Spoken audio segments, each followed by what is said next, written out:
It's no longer news that for you to succeed, one of the things you need to have is emotional intelligence. And any and everyone can have emotional intelligence.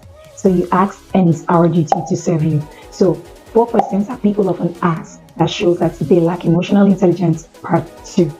So, the number one on my list is, what did the doctor say? Many people get this twisted. Please note, if you don't have a personal relationship with the person, like family, spouse, or close friend, you have absolutely no business asking them, what did the doctor say? Simply because you accompany them to the hospital, or you're quite aware that they are going to the hospital. Alright? Try to observe them, reading between the lines, see their body language. That can tell you if they want to share or not. Asking people, what did the doctor say, is a clear indication that you lack emotional intelligence. If they are excited about the outcome, before you could say a word, they'll be more than willing to share. So, know your limits. So the number 2 question that people often ask that shows that they lack emotional intelligence is asking people, why are you emotional? Why are you just too emotional? You're too emotional for my liking. Why do you always cry over little things? Please, that is wrong.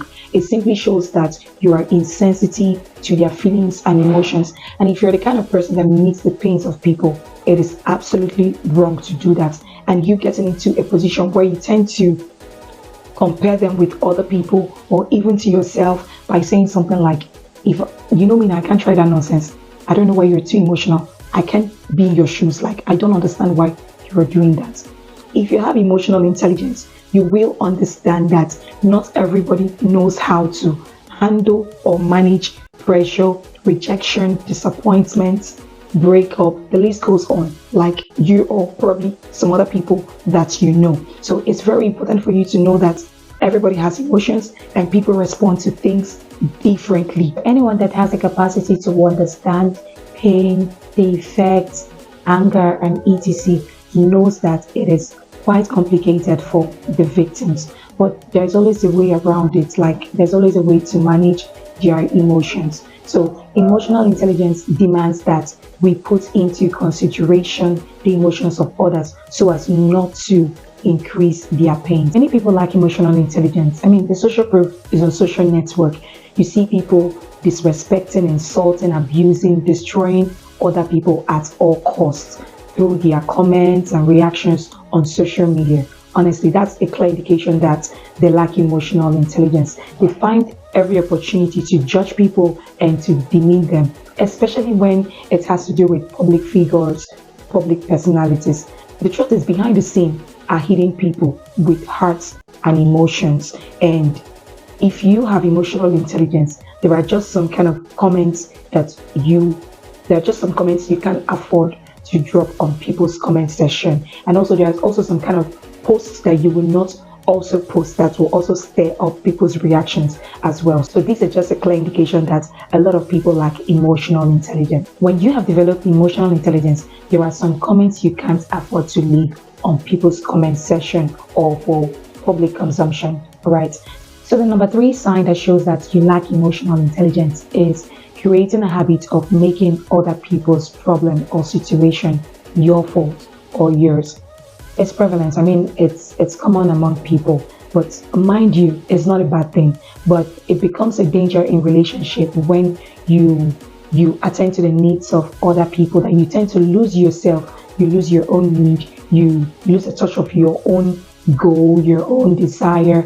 I mean, you get to a point you'll be immersed. All right, let me hit on this a little bit. Until you get to a point that you understand your boundaries, your value, your words, that you have your life all to yourself, that your life is your life, and you have the right to create, to decide, to determine what happens to you. So you're not in an enmeshment situation. All right, I believe that it's natural when we love people, we tend to want to help them to become better, but it tends to be incorrect when we are in a position that we cannot find ourselves and we lose everything that makes us us.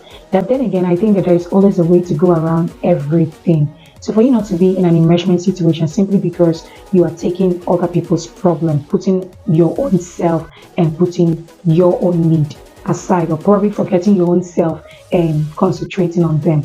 These are first keynotes that you need to really take into consideration. Like, ask yourself these questions: am I hurting to save them?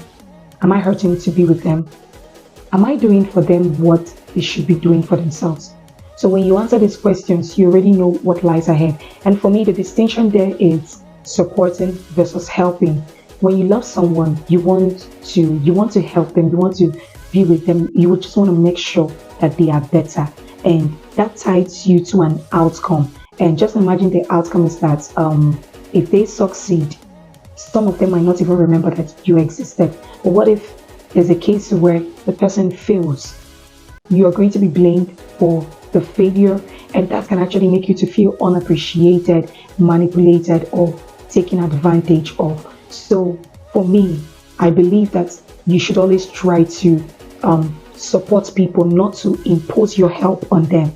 Basically, do what you need to do to help, to the degree that it won't hurt or cost you more than you are supporting. All right, so pay attention to your emotions so that you know when to draw the line. So that's just basically this about this particular one of creating habit of making people's problem or people's situations your fault. The number four sign that shows that you lack emotional intelligence is blaming others. I mean, it's maturity to take up responsibilities when you are wrong, and it's absolutely childish when you blame other people for your own mistakes, especially when you think that you're never wrong. You always make it about yourself. You never care about people's feelings and emotions. You need to understand that it's not always about you. It's never always about you. There are other people as well. So you lack emotional intelligence to not know and care about the feelings and emotions of people around you. You cheated, you blame another person for it. Things are not working the way it should. You blame everybody and everything around you. You're not wealthy, you blame your parents about it. Get to that point where you take up responsibility. Stop blaming people for your mistakes. Learn to take responsibility for your life and action. And I'll see you in my next video.